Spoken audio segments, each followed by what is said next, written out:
The Community from Within podcast is brought to you by Good Boy Dog Treats. Go to goodboy.ca, that's GOODBOI.ca,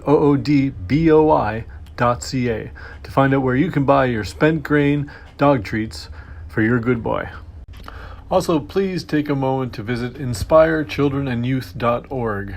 This is an organization in South Africa run by a very good friend of mine, Ingrid, and it's an organization that works with people in rural areas to create safe spaces for children and young people to thrive. They provide food, shelter, and a range of activities and projects to help restore human dignity on rural farms.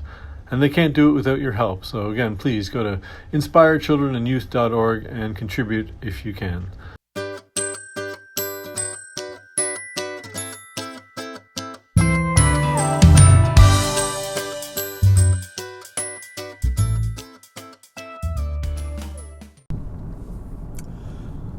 Okay, so it's June 25th, I believe, Tuesday, 26th. God almighty, I don't even know what the date is. It's towards the end of June, 2019. I'm Dwayne McCachran, and I have a blog called Community from Within. And I've done 3 blog posts in the past 2 years. So you're welcome. And the first blog post was very optimistic. I'm going to get my head wrapped around some ideas around community development, community organizing, what is community. My second blog post was a year later, and I started by apologizing for not blogging very much, and I'll promise to do more. And then a few months went by, and I think I did a third post. Okay, fine. I haven't done anything since. I've typed a couple things out. I had some ideas. I still have some ideas. I still a lot I want to do, but I haven't gotten there yet. And then I'm one of these people that just gets too many ideas sometimes, and I don't focus on the one thing and just do it. And so, or I tend to procrastinate, or my procrastination is sometimes wrapped in a facade of preparedness. And what I mean by that is, okay, I have an idea, I'm going to do it, but first I have to do this and this and this, and let's do that, and we'll check this. Oh, what about that? I start looking into all these things, and I think of other ideas to go along with it, and so I never get around to actually doing the original idea, because I want to make sure, I of course you have to prepare. You can't just always put an idea into motion. But sometimes I spend too much time on the preparing, not enough time on the doing. So I made some moves toward getting some things done, some actual doing on a few fronts. 2019 has been a quite productive year. I have a job, I work full time, so and on top of that, at home, I have my family, and we have, we have a garden, and we keep some chickens, and we usually keep pigs actually as well in the summertime. We do all the processing and butchering and that stuff ourselves. And the chickens are for both eggs and meat. We also have some ducks. We have a couple of cats and 2 dogs. So life is busy. So in order to do anything else, it's, you're eking out an hour here, an hour there. The most potentially productive time I have in my day is right now. And that's when I'm driving back and forth to my job, my regular job. And I have roughly 45 minutes to 1 hour drive every single day, each way. So that's an hour and a half to 2 hours alone in my vehicle where I could be more productive. I try to stay productive. I generally listen to podcasts. I listen to some purely for entertainment, but I also listen to some for educational purposes. I also listen to a couple different language training tapes. I'm trying to, learn different languages. There's, I'm not always sitting here just listening to music or have the radio blasting mindlessly. I also enjoy driving in silence sometimes. I think that's important. But in the back of my mind, the reason I started the blog, Community from Within, was because my whole background, my educational background, a lot of my experience in the past was working with community groups, working with community development associations, thinking about how community economic development happens, what affects it, what can affect it in positive or negative ways.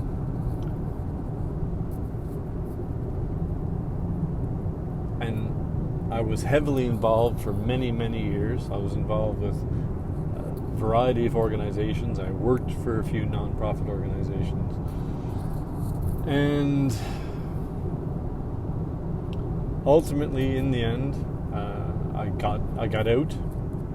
Got to the point where I had to say no, and I stopped volunteering. And currently, right now, I haven't been volunteering with an organization for 3 years or more. But there's always that itch in the back of my mind. But there's a lot to hash up here. But suffice to say, my idea, what I want to work towards is, as an individual, as a private, business person wanting to start a business and or businesses, how can I make a difference in the community in that way? See, I've gone from, when I first got involved, basically, right or wrong, believing that you get involved with a community development organization and the first thing you do is you go talk to somebody in government and find out what money is available. So they say, oh, we have grants for this and grants for that. And the next thing you know, your community group is trying to tailor a grant proposal for money that's available from the government. And oftentimes, there's a lot of negative implications to that. And I hope to someday talk about the concept of what's called ABCD, or asset-based community development. It's a more positive approach to community development. But generally, you're trying to fit your project to the money, and that's not the way to really go about it. You should be coming up with a great project for your community, and then if you need help, then you can talk to somebody in government. We had it ass backwards in the beginning, let's say, because the grant money might be available for projects that's not really good for your community, that makes no sense for your community. So, and not always, when you find yourself trying to tailor a project for the money, that's not the way to go about it. It can work, there's exceptions of course, but that's just generally, I don't think that's the way to go about it. And I don't want to use political terms, left, right, socialist, capitalist, that sort of thing, but in essence, if you're going to the government for money to get a project, you could say that's a left-leaning socialist kind of ideal. And what I just mentioned before, as an individual business person seeing how I could make a difference, that's more of a right-leaning capitalist kind of idea, isn't it? I'm not saying generally I'm a right-wing person or a left-wing person. I was definitely left-wing. If you look up my history, you can see that in 2008 I actually ran for the Green Party of Canada in a federal election in the riding of Cape Breton-Canso. And, I was definitely, and in many ways, and still left-leaning in many ways. But we've all heard the saying, again, right or wrong, there's a saying out there, cliche, that if you're, how does it go? I'm driving in my car, I can't Google this to have the wording correct, but something to the effect of, if in your 20s you're not left-leaning, then you don't have a heart. If in your, 30s or 40s, if you're not right-leaning, then you don't have a brain. I don't know where I first heard it, but I heard that many years ago, and I remember it angering me the first time I heard it. But again, as I got older, funny enough, and with my experiences, and anybody who's been involved with community development, I'm sure you've experienced frustration. So born of frustration, exhaustion, maybe some cynicism, I got out of the community development field altogether, and I've been out of everything. I've been working for a larger company. I'm a worker. I'm an employee for somebody else, and that's fine. There's nothing wrong with that. But I've always had the inclination to run a business, to start a business. I did something many years ago. I ran a coffee shop as a project for a local nonprofit group, where I ran it, and I was trying to, employ people and make, employ myself as part of it, and kick back some money to the nonprofit group and work through it. And in the end, overall, I'm going to talk about that experience later on in the future. But suffice to say, I had a wonderful experience doing it. But it wasn't, I did not go out and get an actual, business name and register and do all that stuff, because I did it again as a project of the nonprofit group. I didn't have to do all that stuff.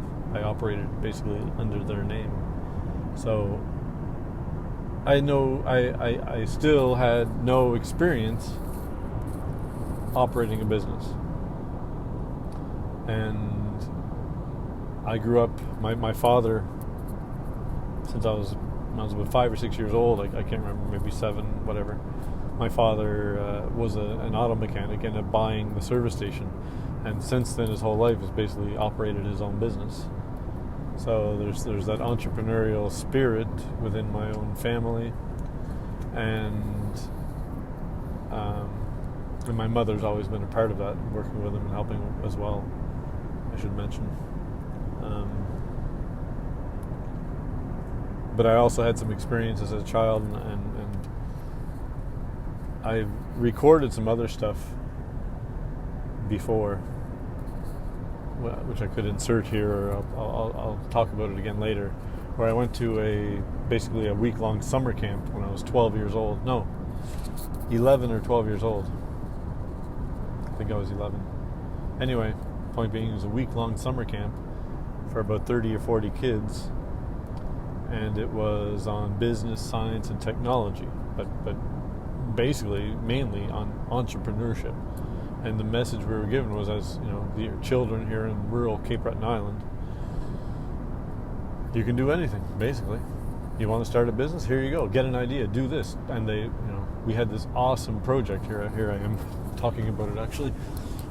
We had as with everything else that was going on, it was an awesome week. One of the best weeks of my life. So long ago. Still has an impact on me today. And I should mention some of the other people who are in there. I'm sure all of them, but all the people I know who went to that are doing awesome things with their lives today as well.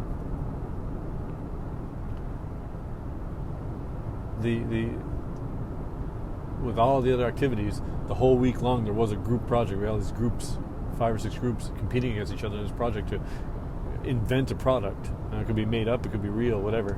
You could use, there's artistic license, let's say.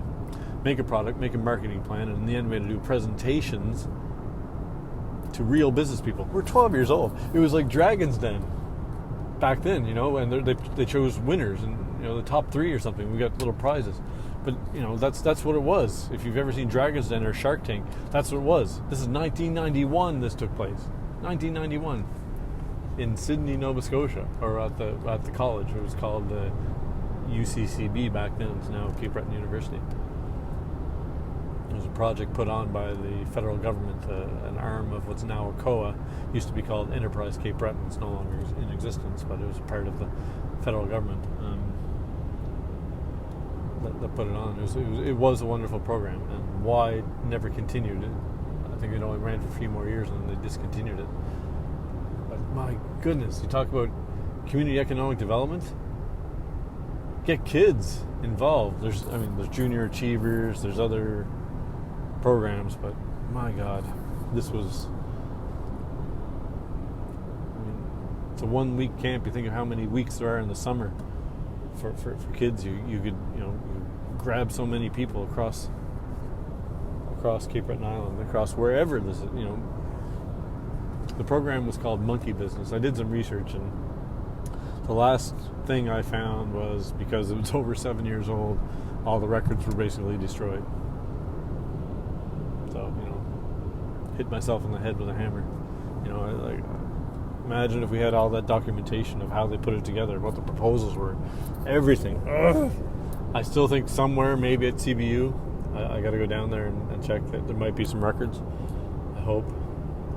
But this is the sort of thing that should be done, and so I'm getting to the gist of it. I'd love to see a program like that running, but fostered by maybe the business community. And I want to be a part of that, and I want to be part of the business community as well. So I have some ideas that I'm working on, and I say that I want to be part of the community. I want to be. There's different terms, and we'll talk about them in the future. But there's what they call corporate social responsibility, CSR. In other words, see a big company, whoever it is, Pepsi, Walmart, whatever, and they often will show in their advertisements the good work they're doing. They're environmentally friendly, this or that, or the money they've donated to this charity, and all that is fantastic. And for the charities and the community groups that benefit, that is absolutely wonderful.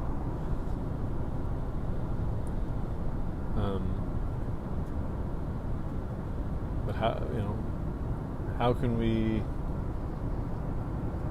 do this? Is there a different model? I don't know.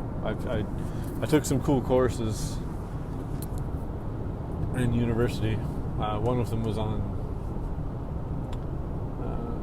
this sort of idea of community enterprise development, and there are some neat community enterprises in Cape Breton Island that I hope to talk about in the future as well.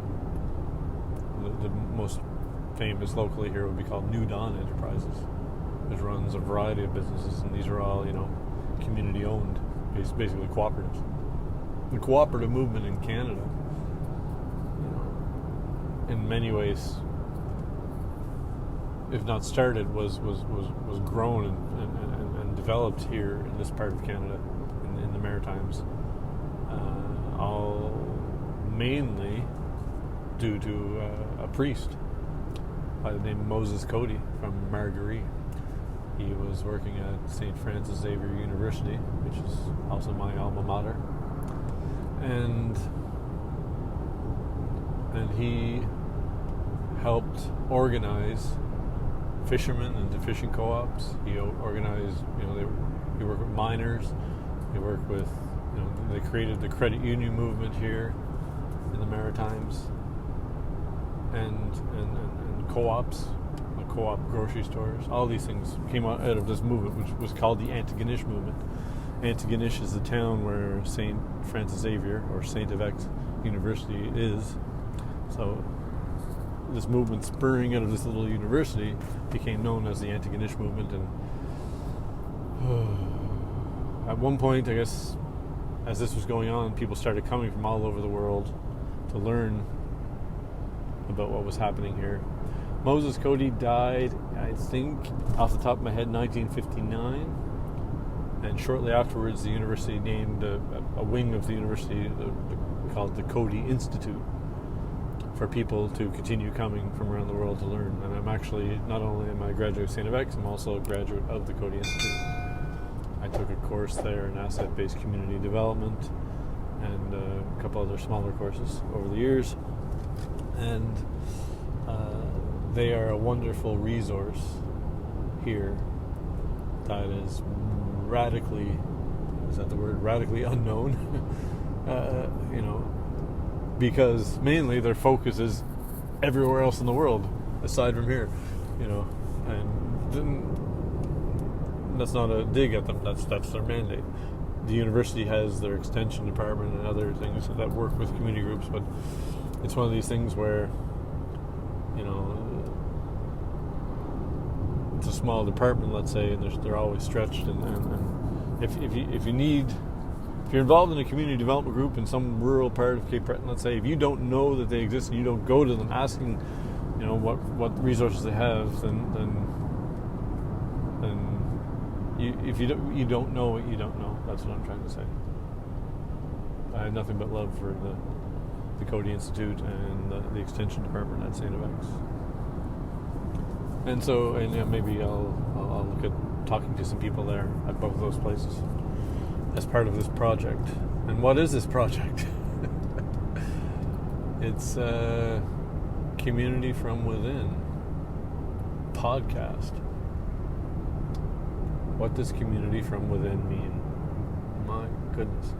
When I came up with that term and I registered, I found the website name communityfromwithin.com wasn't registered yet. I was like, that's pretty cool. It sounds cool. What does it mean? What does it mean?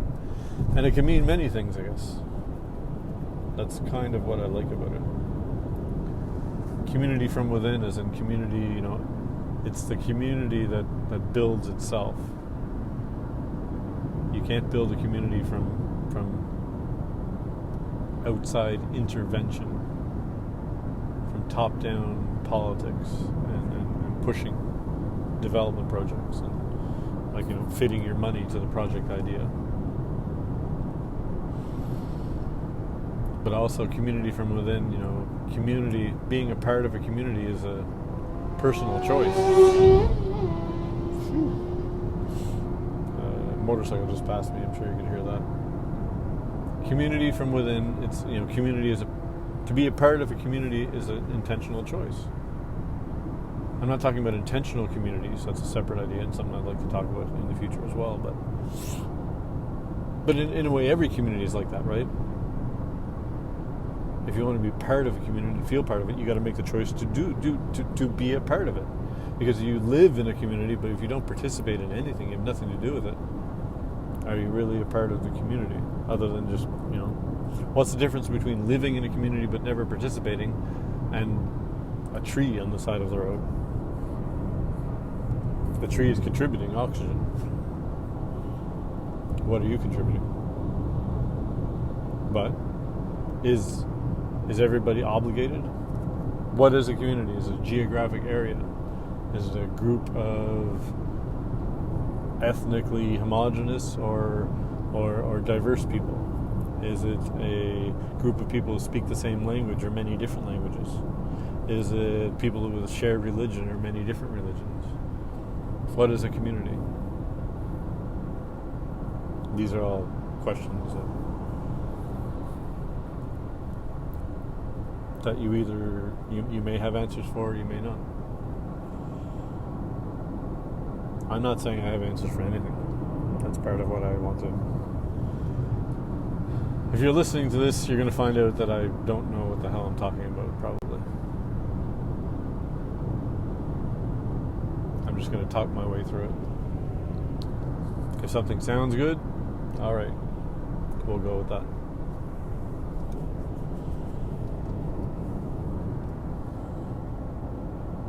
As I talk about what is community, I'm coming up to the sign that says "Welcome to Judic," and Judic is the community where I've grown up and lived most of my life. Welcome to Judic.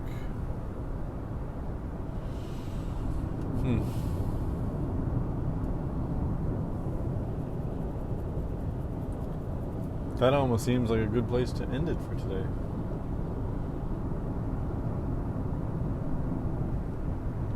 Yeah, I don't know if there's anything else I want to say at this point. I think this was a good introduction. Thank you for taking the time to download and listen to this. I'm glad, I'm happy to have just gone ahead and did this, because it's overdue, and I've been sitting on the pot too long. So, like they say, shit or get off the pot. So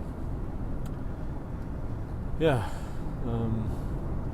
I have a lot of ideas and things I'd like to talk about and share with you about community economic development in Cape Breton Island. And I've done some things. I've moved forward with some ideas, with some business ideas, and I'm going to talk about that too.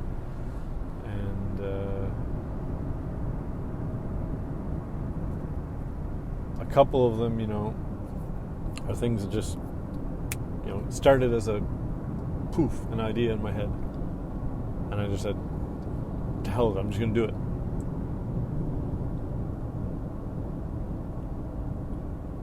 And another one is even, it's on the back burner right now. I thought I would just go out and just do it and then talk about it, but I think I'm going to talk about it first and share the idea, maybe get some feedback, and then go ahead and do it. And the idea is this: how do you start a business? Well, how do you start a business from nothing? Absolutely nothing, with nothing. How the hell do you start a business when you have absolutely nothing? And not a dime to work with? How do you actually get a business name? How do you start a business? How do you do all these things from scratch? How do you do... There's so much to it, yet at the same time, there's ways that you can do it without it costing an arm and a leg. And if you have a simple enough idea, there's different ways. If you have zero money, you can go out and you can figure out a way to get that money to start the business. And these are the kinds of things I want to talk about as well. So thank you for listening. And I hope when I sit down to not really edit this, I hope these conversations, when I'm talking, I can just put it out there. But I'll have to, download it and, put an actual introduction at the beginning and end and all that. I hope that the noise from driving in my little Hyundai here is not too much or too loud for my speaker, for my microphone. Because if I cannot do this podcast from my car while I'm driving down the road, then I don't know if I'll be able to do it. That's part of what I started doing this. I recorded 3 times already. Once almost a similar conversation to this. It went more in depth on the monkey business, a kid entrepreneurship program idea. And I wasn't happy with the sound quality because I actually had a really cheap set of headphones and microphone for my telephone. But this one here is better, it's a higher quality, and honestly it's going to have to do for now. Obviously if down the road this turns into something where I go to talk to somebody else in an interview situation, we'll get a proper setup for that, and it will not be while driving. So but the everyday usual episodes, if you can forgive the little bit of road noise from out there. Thank you for listening. Have a nice day. See you next time.